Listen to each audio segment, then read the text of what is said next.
Hello and welcome back to my 102nd edition of Boss Boxing Predictions.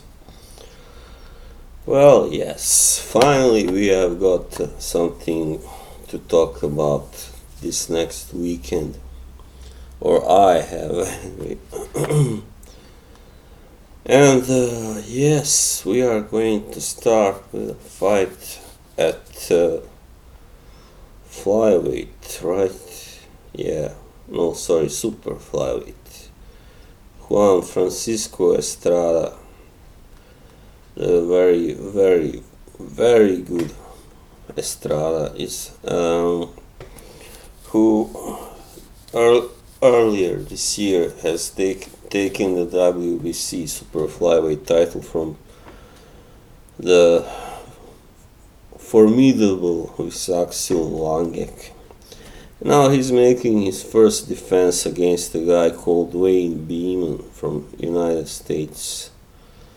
This guy Beamon is really, and he on paper anyway looks like an easy fight for Estrada.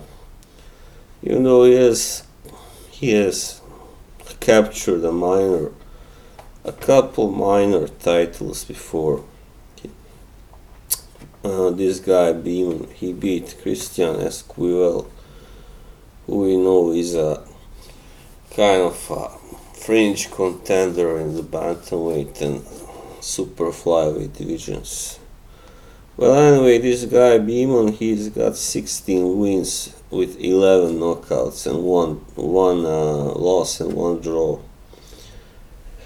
Sorry. And the obligatory sneeze. Yes, he has lost once on split decision to Martin Tekwa Petla last year. Then he beat the same guy. That was his last fight. Also last year. He hasn't had any fights this year, this guy.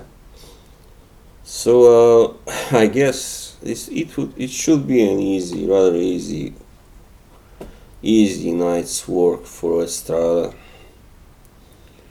Yeah, even though he has come up from flyweight, but he's just a superb fighter really, and he I think will perhaps stop this guy Beamon. Yeah, why not?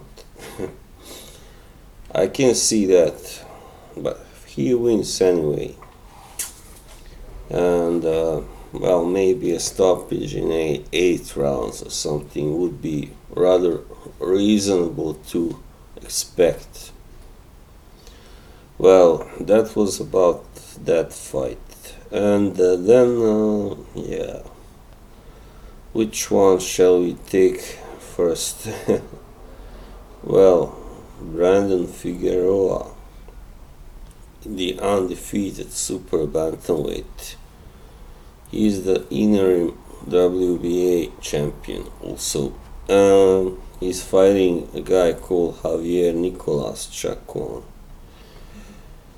an Argentinian, who lost to Isaac Dogboy before, and was stopped by Jamie McDonnell.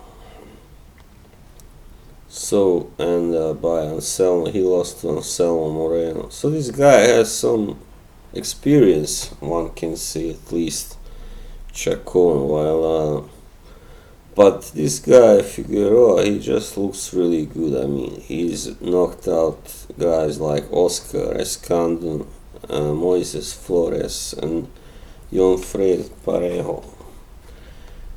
That was in April. So I guess he's of course the favorite to win this fight also. So he's got 14 KOs of 19 wins. So he's a rather hard hitting guy, like, you know. So yeah, I guess we can expect another stoppage here because Chacon has been stopped more than once before. But I'm not gonna say which round. That's just a little bit, because I don't know enough about these guys to judge. Most likely the middle rounds, let's say that. Let's leave it there. Alright, and then there's a rather good fight in Japan, and Kosei Tanaka.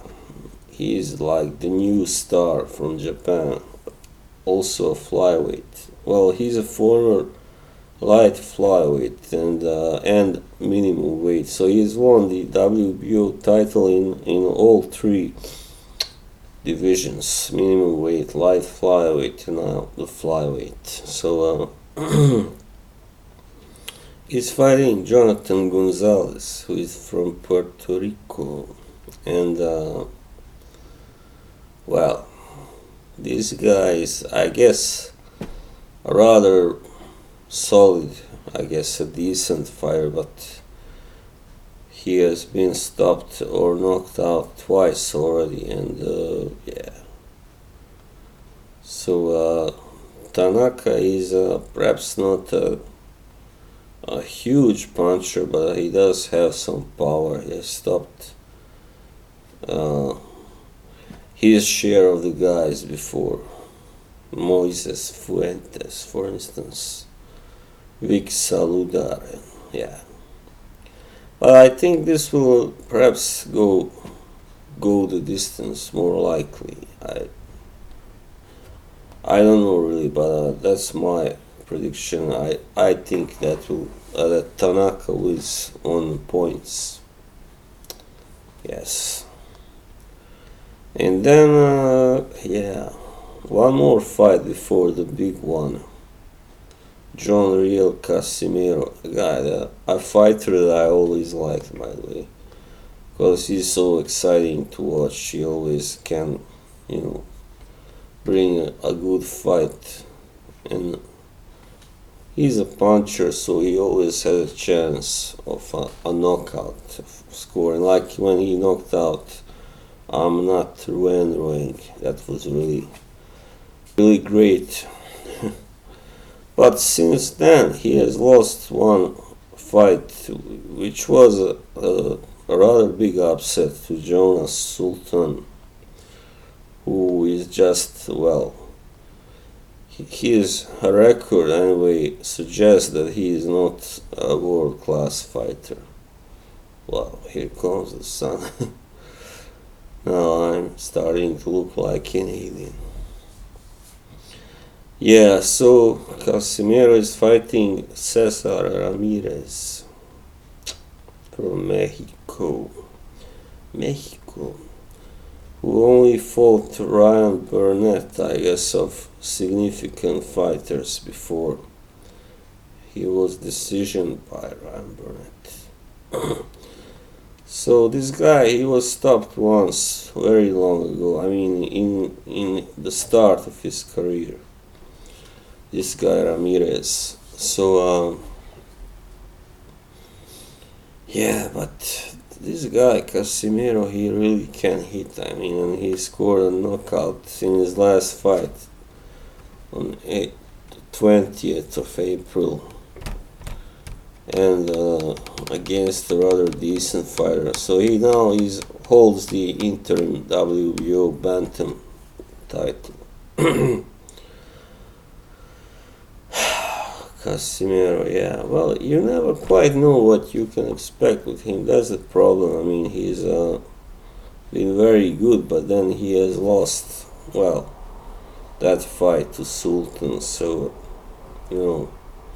I think that he will get this fight. He's fighting at home, I believe, and yeah.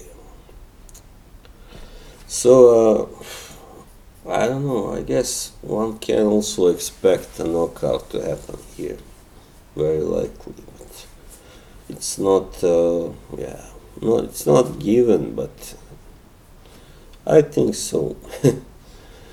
I think that Casimiro wins by a KO or TKO, and that should happen anytime in a fight really it can happen past round 3. So that's all I'm gonna say about that. And then finally the big fight, the light heavyweight showdown. Sergey the Crusher Kovalev is fighting Anthony Yarde, the unbeaten Anthony Yarde.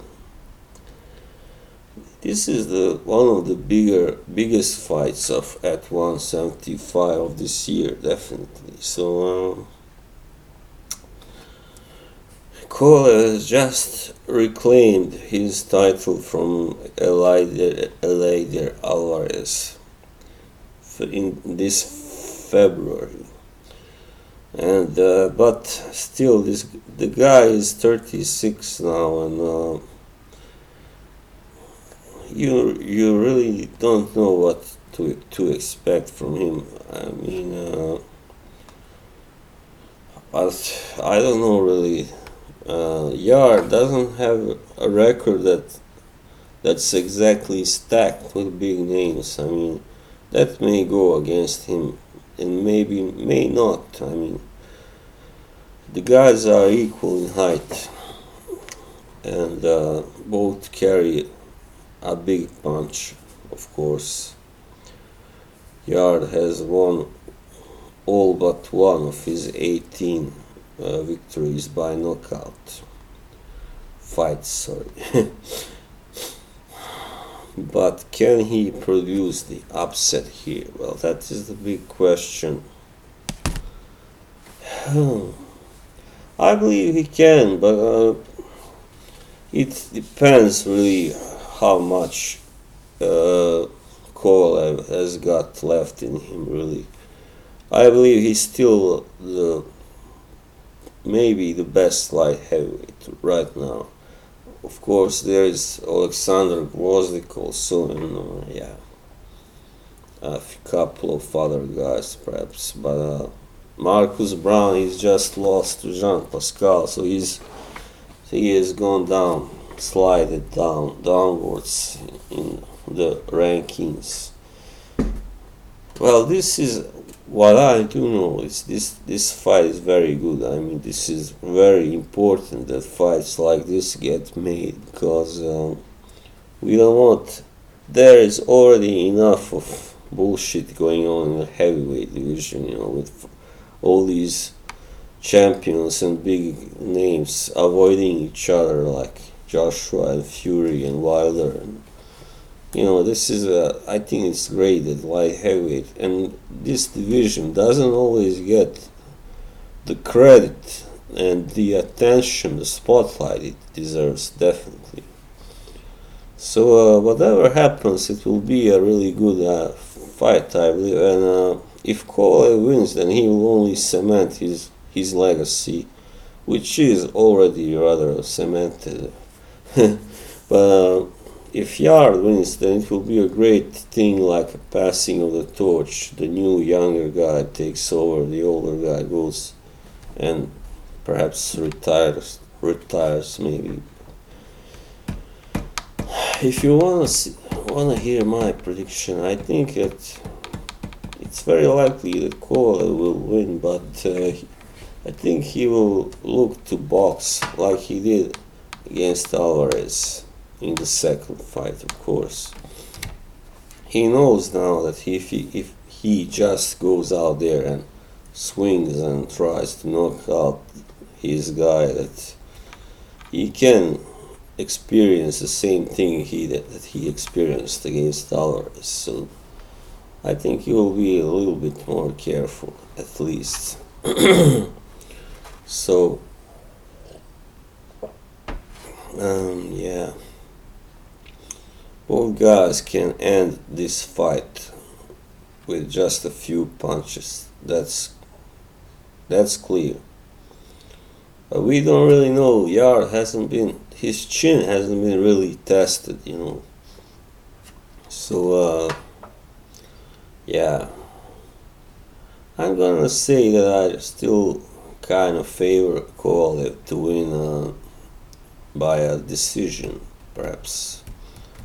I don't know if he perhaps has the days when he was knocking out fresh young lions, like, are maybe past him, because now he has been, let's say, taken out more than once, fairly or not. Once fairly, once not. So he has got some damage, So yeah, and yeah, it just may happen that the younger, fresher guy takes over like in the later rounds, but anyway, that is what I think. Most likely Kovalev wins, but there is a good chance that Yarde wins also, but most likely by a knockout. Yes, so that's all. Bye bye for now.